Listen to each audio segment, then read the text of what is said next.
Amazing digital circus में स्वागत है।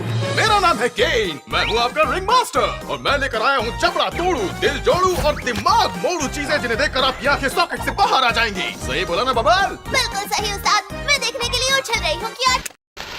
I hate this channel. No!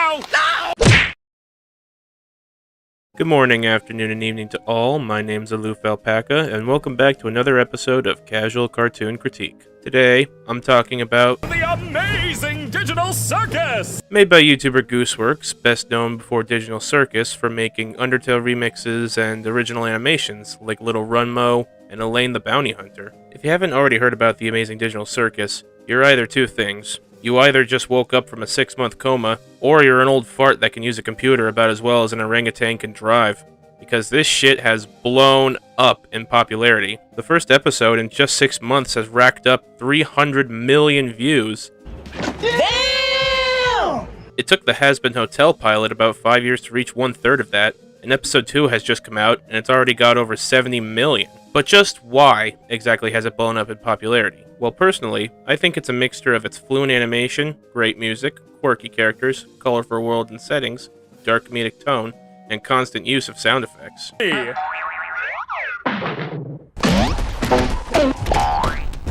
Oh, these fellas just don't know when to quit, do they?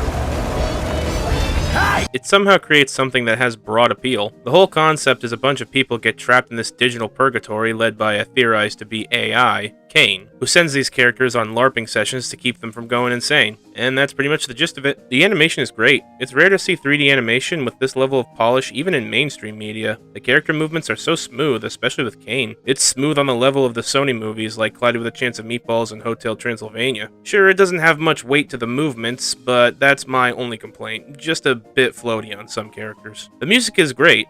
Really complements the tone and stuff. Look, I'm no professional. The music's nice. Moving on. Characters, I like them all, but I find it absolutely hilarious how most of the fandom did a full 180 on Jax in episode 2. They really ramped up how much of a jerk he can be. Alright, Gangle, when we catch up to him, I'll jump over, crawl inside, and shoot him repeatedly until they're unrecognizable. I feel like that violates some kind of convention. You're violating my ears with your clapback. Get driving, driver! And people are complaining that Gooseworks killed his character arc. He's awful now. Ow. No, you moron! He was always a jerk to begin with! He always was and always will be a jerk. And if anything, I want to see him worse for it. Just to see people get madder. And just for argument's sake, I made a list of awful things Jax did before episode 2. In the Meet Gangle video, Jax shoves Gangle, breaking her comedy mask. In episode 1, deliberately steps on Gangle's comedy mask, breaking it further. Plants a centipede in Ragatha's room, or maybe not, he just says that to screw with her. Bails on Pomni and Ragatha when they see the Kaufmo abstracted. Shoves Kinger in the gloink hole with a bowling ball. And then he shoves Gangle one more time just to get on the escalator. By the way, hashtag justice for Gangle. She's just the butters of the Digital Circus universe, getting constantly beat down for no apparent reason. Hashtag justice for Gangle, get that trending. Anyway, apart from wanting to see more character development from Zooble, good character stuff. I love how bright and colorful the world and settings are. It's just really entrancing, and it clashes so well with the dark comedy of the show. Which, by the way, funny stuff. This show's got a good mix of slapstick humor with existential horror, with just a touch of emotional attachment so you get attached to these characters. Well, that's the Amazing Digital Circus so far, and I am eagerly anticipating more. And with that, Rachel, Mandrake, thoughts? They're gone. Maybe they got sucked into the circus. And with that, I'm Aloof Alpaca, and What was that about being sucked into the digital circus? Boobies.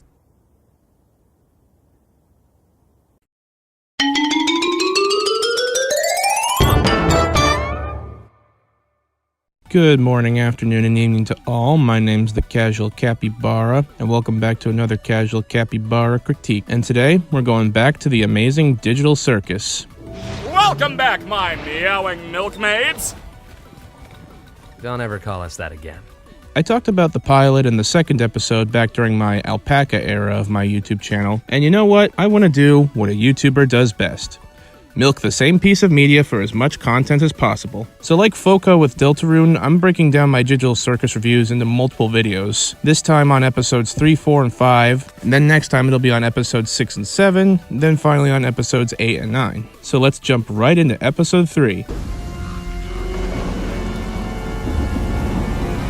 So episode 3 follows an A plot with the main characters, mainly Pomni and Kinger, and a B plot with Zubul and Kane back at the circus. It's a pretty good episode, I just don't have that much to say about it. I like the focus on Kinger, giving him more depth than just being a loon, and having an explanation for his insanity, and a pretty genuinely sad story about how he lost his wife. I miss my wife, Tails. I miss her a lot. Oh, and the B-plot with Zubul and Kane. I like this B-plot because it just sort of shows that Zubul is the only one that keeps it real with Kane. And Kane struggles to suck that copium stick when they do. Anyways, pretty good episode. Let's see what episode 4 brings us.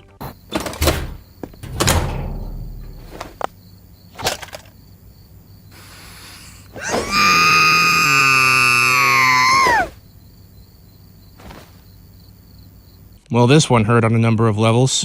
So, episode 4 has our cast of circus misfits working a 9-to-5er at a fast food chain, with Gangle, the character with the least amount of screen time prior to episode 4, working as the manager. So this episode mainly revolves around her character development. Yes, the others are there, but this is her time to shine. This whole episode feels like Gooseworks venting her frustrations at the world. Now I know what you're thinking.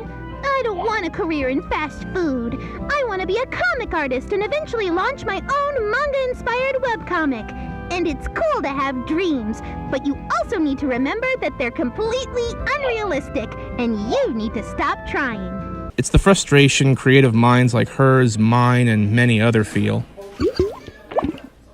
Shut up! The artist's struggle, the constant mental pulling back and forth between wanting to be a successful artist, but your art sadly doesn't pay the bills, so you have to work a mind-numbing, grueling job that does give a paycheck but pulls you away from doing what makes you happy, and often leaves you with no energy to pursue your creative endeavors. At the end of the day, I get it. We all want to follow our dreams, but we need money to pay the bills. We all just need to have better time management skills so we can have an art dream/work balance. I understand it may not be possible for some, I get it, but for many of us it is very possible. So, what will episode 5 bring us? Wait, what's that?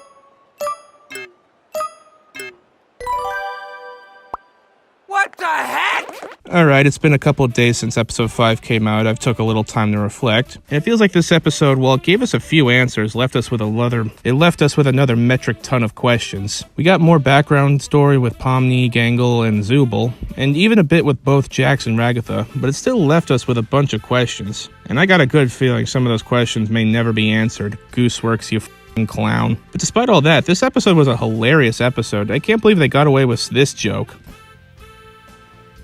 Did I pick a bad time? And putting Jax into a maid outfit, you know, if they really wanted to capitalize on this, they should have put him on a body pillow. I tell you, that shit would have sold like hotcakes. To top it off, my favorite moment from this episode was the intermission. This crazy fluid animation and earwormy music reminds me of those animated bumpers from Cartoon Network's 20th and 25th anniversaries.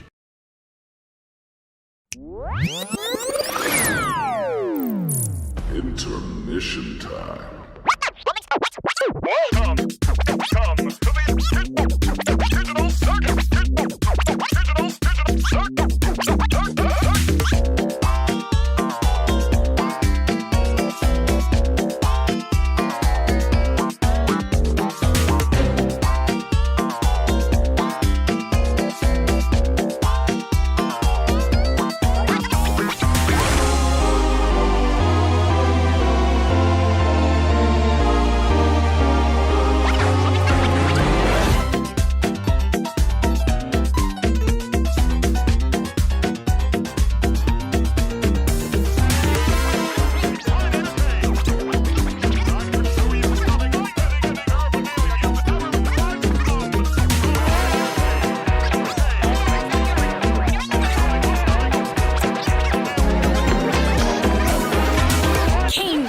Doing right now? We're intermissioning!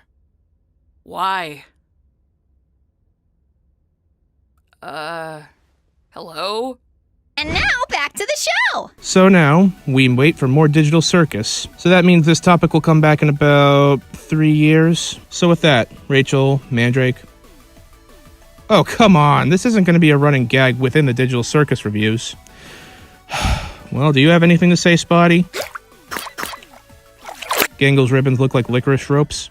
Yeah, I can see that. With that, I am the Casual Capybara, and thank you for... Oh, for You should throw a beach party. Good boy. Good morning, afternoon, and evening to all. My name's the Casual Capybara, and welcome back to another Casual Capybara Critique. And welcome back to another round of reviewing the Amazing Digital Circus. Another round! To repeat myself from the last time I talked about the viral sensation. So like Foco with Deltarune, I'm breaking down my Digital Circus reviews into multiple videos. This time on episodes 3, 4, and 5. And then next time it'll be on episodes 6 and 7. Then finally on episodes 8 and 9. So here we are once again. Well, let's not waste any time and jump right in. This is a private room where nobody can see or hear you once inside. And this is a loaded gun. So, episode 6. Everybody gets guns. Feels like that bit in Oprah where everyone got a car but with guns. You get a gun, you get a gun, you get a gun, you get a gun, everyone gets a gun. After the trust exercises go south, I want the ability to have sex. Game throws up his hand, says fudge it, and just lets everyone shoot each other in the face. Or, yeah, we could all just shoot each other. Here, have guns. I don't care anymore. It's a last team standing shootout challenge, followed by the most popular character awards. But this wasn't just about the action. This was a great episode where pretty much everyone got just the right amount of screen time to give everyone some character development time. So applause for that alone. But of course this was mainly a Pomni and Jax episode, as the two team up for this challenge. Pomni, as well as us, the audience, get to know this snarky anthropomorphic lagomorph a bit more. It's obvious something's deeply wrong with him under the hood, but Jax has been proven to be a tougher nut to crack than a stone walnut. I think the scene near the end really sets the Schlingborb all together in the Fizzle Faxel. You don't even know what people are like before they abstract. They are not pleasant to be around. Like at all. What would you do if I abstracted tomorrow? I'd move on. And probably forget about you. By the way, I love how Zubul gets drunk off the stupid sauce. It's all leading up to episode 7, which I have not seen, because at the time of writing this, episode 7 comes out in less than a couple of hours. Get back to you then. Then watching of episode 7 later. Well, I'll say this. Don't watch this episode while on any recreational drugs. This episode was a load and a half. Without getting too much into spoilers, there was some really heavy stuff with the whole Digital Circus lore being hinted at, and the potential of escape, and Kane is aware of more than he says, and is clearly hiding something. Of course, there are some great moments in this episode, like Jax on the brink of abstracting, these fish voiced by Zach Hadel and Senor Pelo, and this shrimp gag got me more than it should have.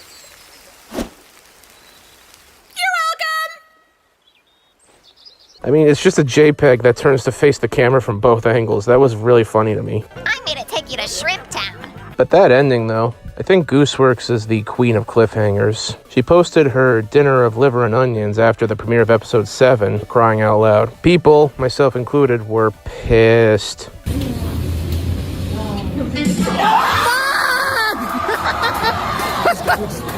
Reminds me of how people reacted to the ending of the movie The Devil Inside.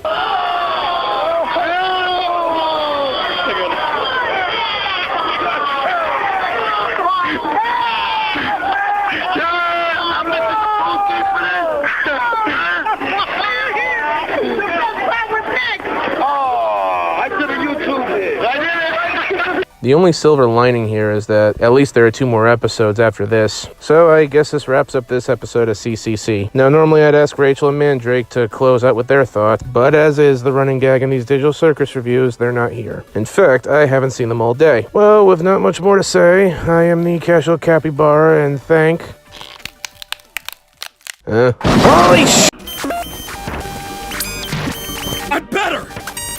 I'm more powerful! I'm the original! I am... Good morning, afternoon, evening all. My name's the Casual Capybara, and welcome back to another Casual Capybara Critique. Well, here we are. We're at the finale of the Amazing Digital Circus. Even though I went to see the finale a couple weeks early at the theater, the only reason this video didn't come out sooner was because, out of respect for Gooseworks and the rest of the Digital Circus team making the show happen, I decided to hold my tongue. That and my terrible time management skills. But I'm not going to waste any more time. Let's get right into the show. Well, this is kind of awkward. Focusing so much on the analysis for episode 9, I struggle to find ways to properly talk about episode 8. But I'll try. So there were a couple of huge lore bombs in this episode. Kane, while the original AI, there was another AI, also in the works. And it turns out Kane broke out of his containment and merged with the other AI, creating the digital circus we know of today. But at the same time, this makes him unstable, especially with such a frail ego. So much so that he has this little musical number that slaps way harder than it has any right being. We could go on and on, but in the end, who are we kidding? My divinity is past infinity. Am I getting through? No. This will come to a head later, but we'll get back to that. For now, we also see the original group of circus goers back when Kinger first entered the circus. Speaking of Kinger, he drops a huge lore bomb about the circus and the programming itself. It's a little hazy, but I remember C&A. That was just an adventure, right? No, C&A is a real company. I worked for them. Including the fact that he partially created Kane. I can't remember what we originally called him, but he was one of my greatest achievements as a programmer. So when Kane starts losing his shit, the cast try their damnedest to fix it, but it backfires pretty bad. Wait. So episode 8 is more or less the front half of the puzzle that is the last act. And now that we have the back half, let's put it together and let's get knee deep into episode 9.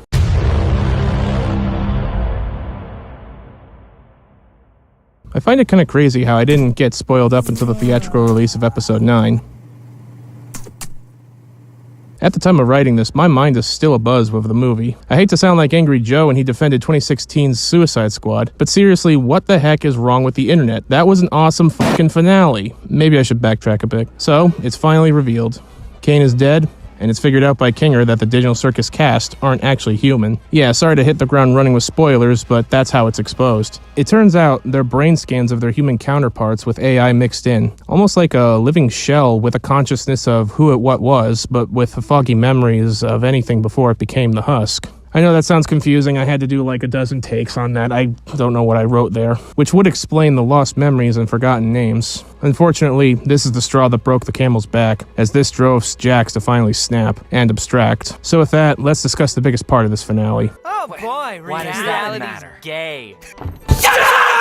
So after almost the whole show's worth of build-up, Jax's bottled-up problems finally come to an abstracting head, and he finally succumbs to the lunacy, and is now another abstracted shell of the person he was before he was. But Pomni's not ready to give up so easily. She thinks there's still time to reach Jax. As she learned through Kinger, darkness calms the abstractions. So she kills the lights and tries one last time to try and save Jax. Through this sequence, we see through the mind's eye of Jax that he's had an extremely and exaggerated twisted view of how the others view him, and we also see Jax's life at the circus before Pomni was brought in. Through his crumbling relationships with Ribbit and Kaufmo, Jax had trouble opening up, so he projects his insecurities through rude sarcasm, and when he couldn't take it anymore, he'd push away all his friends, and he'd lash out verbally, pretty harshly too, eventually pushing Kaufmo and Ribbit to the point of no return as well. It feels like Jax's whole character arc is an allegory for not being able to open up about mental issues and keeping it bottled up, and unfortunately, he just couldn't be brought back. But at the very least, Pomni and the others try their damnedest to make it easier for him in this new abstracted form. And I have no way to naturally transition to the next topic, so let's just talk about...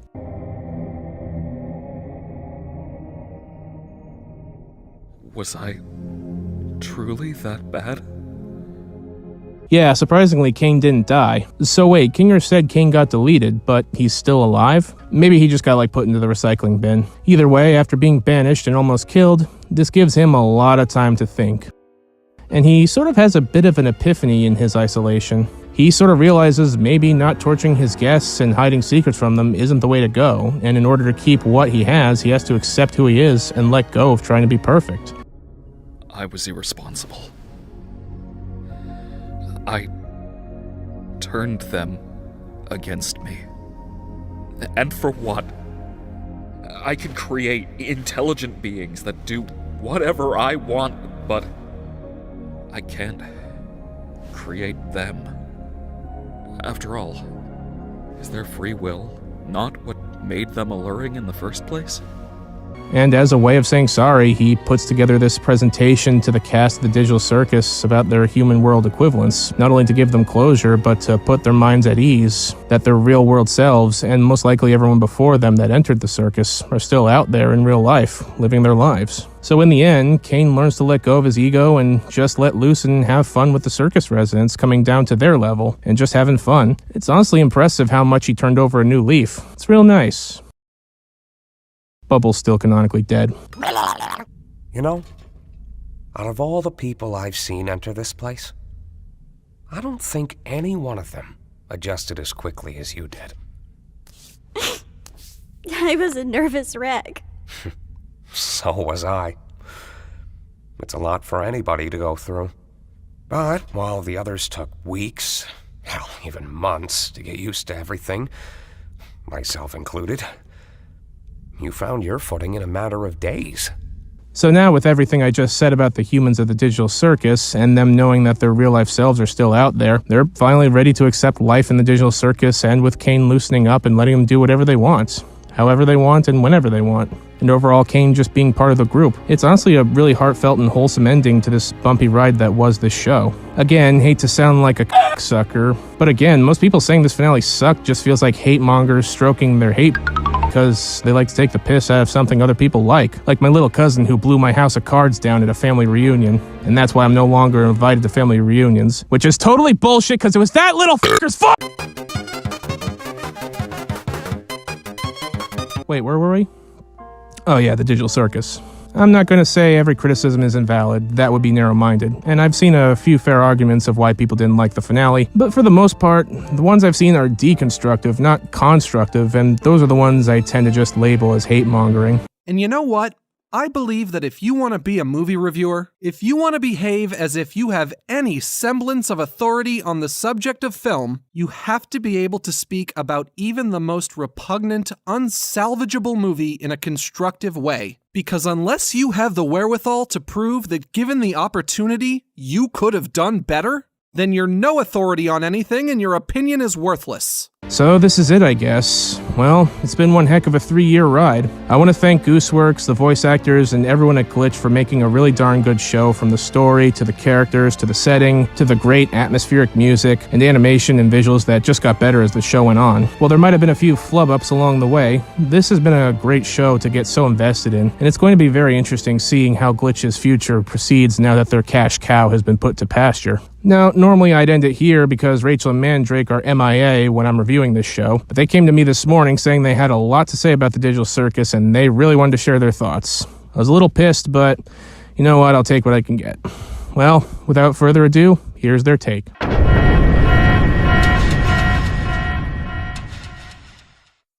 Dear Digital Circus fandom, you are all terrible. You troglodytes rank up there with the likes of Steven Universe, Rick and Morty, and the She-Ra reboot as the one of the most You encourage harassment, doxing, and all-around shitty behavior. You falsely accuse Gooseworks and the Digital Circus voice acting cast of being racists over a tasteless joke from almost a decade ago. You always had to butt in and spam complaints when the story wasn't going the way it was according to your own headcanon. You bullied Gooseworks so bad on Reddit, she had to abandon the platform. You leaked the ending weeks before the movie came out, complained the ending sucked, and probably scared a bunch of people away from seeing it in theaters. You proceeded to bully Ghostworks further after her aloof response to the leaks, as if she's some goddess that can just Thanos snap all the leaks and leakers. And you know you're a terrible fandom when the fandom around Space King is less toxic than yours. Space King is made by the Flashgits guys, aka the guys that make those tasteless, vulgar, disgusting shock jock video game parodies. Gooseworks built a clubhouse for you, and you all came in and kicked her out. You sucked the soul out of Gooseworks so much she wants nothing to do with her cartoon baby now.